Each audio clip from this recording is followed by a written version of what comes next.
আজকে সকালে আমি কি নাস্তা বানালাম আর আপনাদের ভাইয়া কি কি মাছ এনেছে, মাছগুলো কার জন্য এনেছে, এই সব কিছু মিলিয়েই থাকছে আজকের ব্লগটি। সো হ্যালো এভরিওয়ান, আসসালামু আলাইকুম। কি অবস্থা সবার, সবাই কেমন আছেন? সকাল সকাল ঘুম থেকে উঠেই চুলার পাড়ে চলে এসেছি ছাই তুলতে।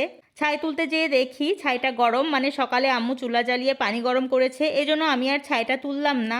এখন আমি চুলার পাড়টা একটু ভালোভাবে পরিষ্কার করে নিচ্ছি। চুলার পাড়টা ক্লিন না থাকলে আমার রান্না করতে ভালো লাগে না। আজকে আমার সকালে নাস্তা বানানোর কথা ছিল না, কিন্তু তারপরেও কেন বানালাম সেটাও একটু পর জানাচ্ছি। এই যে এই সুন্দর বাসটা নিয়ে এসেছি আজকে চুলা জ্বালানোর জন্য।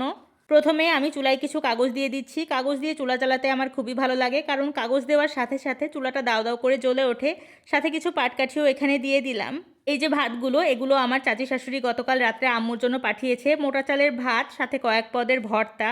এত পরিমাণ ভাত পাঠিয়েছে যে আমরা সবাই মিলে খাওয়ার পরেও ভাতগুলো বেঁচে গিয়েছে। তো বেঁচে যাওয়া ভাতটা আমি ফ্রিজে রেখে দিয়েছিলাম ভাত ভাজি করার জন্য।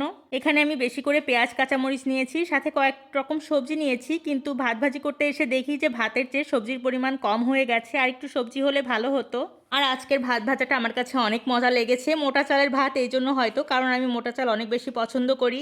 আমার আম্মু তো বাসমতি চাল ছাড়া খেতে পারে না, তো আমাদেরকেও এই জন্য বাসমতি চালই খেতে হয়, মানে চিকন চাল। কিন্তু মোটা চালটা আমার অনেক বেশি পছন্দ। আমার শ্বশুরবাড়ির সবাই মোটা চাল খায়, এজন্য শ্বশুরবাড়িতে গেলে খুবই ভালো হয়, সবার সাথে মোটা চাল খেতে পারি। আমার চাচি শাশুড়ি এত পরিমাণ ভাত পাঠিয়েছিল, আমরা সবাই মিলে খেয়েছি। আমার দুইটা কাজিনকে ডেকে খাওয়াইছি, তারপরেও এতগুলো ভাত বেঁচে গিয়েছে। আর ভাত কতদিন বা ফ্রিজে রাখা যায়, তো এই জন্য আমি ভাবলাম যে ভাতটা ভাজি করে ফেলি। সবাই মিলে অল্প অল্প করে খেলেই কিন্তু শেষ হয়ে যাবে। আর সবাই খেয়ে বলেছে যে আজকের ভাত ভাজিটা অনেক মজা হয়েছিল। এখানে আমি একটু হলুদ দিয়েছি আর একটু জিরার গুঁড়া দিয়েছি, তাতেই ভাজিটা খুবই ভালো হয়েছিল। আমার শ্বশুর শাশুড়ি না থাকলেও আমার চাচি শাশুড়ি কিন্তু আমার শাশুড়ির জায়গাটাই নিয়েছে। সে অনেক ভালোবাসে আমাদেরকে, বিশেষ করে সে আমার আম্মুকে আর আমাকে তো অনেক বেশি ভালোবাসে। আমার আম্মুর সাথে তার খুবই ভালো সম্পর্ক। যাই হোক, ভাতটা খাওয়া শেষ করে দেখি আপনাদের ভাইয়া মাছ নিয়ে চলে এসেছে।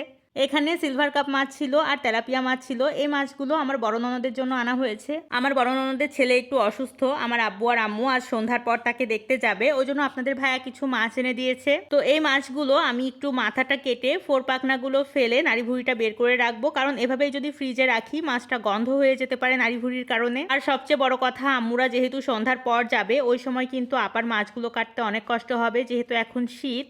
তাই আমি যতটুকু পারছিলাম একটু করে যাওয়ার চেষ্টা করছিলাম, যাতে আপার কষ্টটা কম হয়। আমি কিন্তু মাছগুলো পিচ করিনি, জাস্ট মাথাটা কেটে একটু নাড়ি ভুঁড়িটা বের করেছি আর আঁশটা ছাড়িয়েছি, ফোর পাখনাগুলো কেটেছি, এতটুকুই। মাছগুলো যেহেতু অনেক বড় ছিল, আমার কাটতে একটু কষ্ট হচ্ছিল, হাত থেকে বারবার স্লিপ করছিল মাছগুলো। আমি পিচ করে দিইনি, কারণ আপা নিজের মতো যতটুকু প্রয়োজন সেভাবে পিচ করে নেবে। আর মাছগুলো কাটার পর কিন্তু আম্মু দু একবার ধুয়েও নিয়েছিল। আম্মুই করেছে এই কাজটা, আমি আর ধুইনি, পানি নাড়িনি আমি, যদি ঠান্ডা ঠান্ডা লেগে যায় এই ভয়ে। শুধু মাছ না, এর সাথে আব্বু আম্মু যাওয়ার পথে কিছু ফলও কিনে নিয়ে যাবে। খেজুর কিনতে বলেছি আর আঙ্গুর কিনতে বলেছি, কারণ ও অনেক পছন্দ করে এগুলো খেতে, মানে আমার ননদের ছেলে। তো আজকের ভিডিওটা আমি এখানেই শেষ করছি। দেখার জন্য সবাইকে অনেক অনেক ধন্যবাদ। আল্লাহ হাফেজ সবাইকে।